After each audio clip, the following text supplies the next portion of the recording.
നമുക്കിന്നൊരു healthy total breakfast idea കാണാം. ആദ്യം കുറച്ച് ക്യാരറ്റ്സ് നൈസ്ലി ചോപ്പ് ചെയ്യുക. അത് എണ്ണയിലോ നെയ്യിലോ എന്താണെന്ന് വെച്ചാൽ നന്നായിട്ട് വേവിക്കണം എന്നില്ല, അതിൻ്റെ ഒരു പച്ചമണം മാറുന്ന വരെ ഒന്ന് വേവിച്ചെടുക്കുക.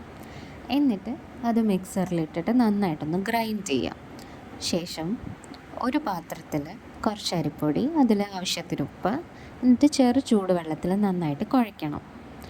പച്ചവെള്ളത്തിൽ കുഴച്ച് കഴിഞ്ഞാൽ അത്രയും സ്മൂത്ത് ആവത്തില്ല എന്നാണ് പറയുന്നത്.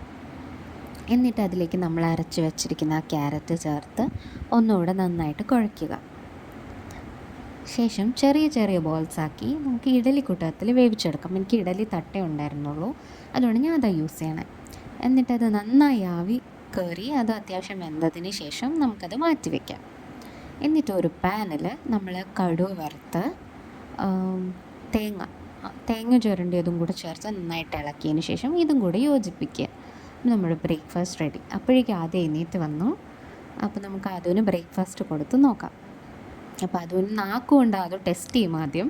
എന്നിട്ട് അതിന് ഇഷ്ടമുണ്ടെങ്കിൽ മാത്രമേ വാ തുറന്നു തരുള്ളൂ. അത് വാ തുറന്ന് തന്നിട്ടുണ്ട്, അപ്പോൾ കുഴപ്പമില്ല എന്നുള്ളതാണ് അർത്ഥം. അപ്പോൾ നല്ലൊരു ഹെൽത്തി ആയിട്ടുള്ളൊരു ബ്രേക്ക്ഫാസ്റ്റ് ഐഡിയ എല്ലാവരും ഒന്ന് ട്രൈ ചെയ്ത് നോക്കാം. ബൈ.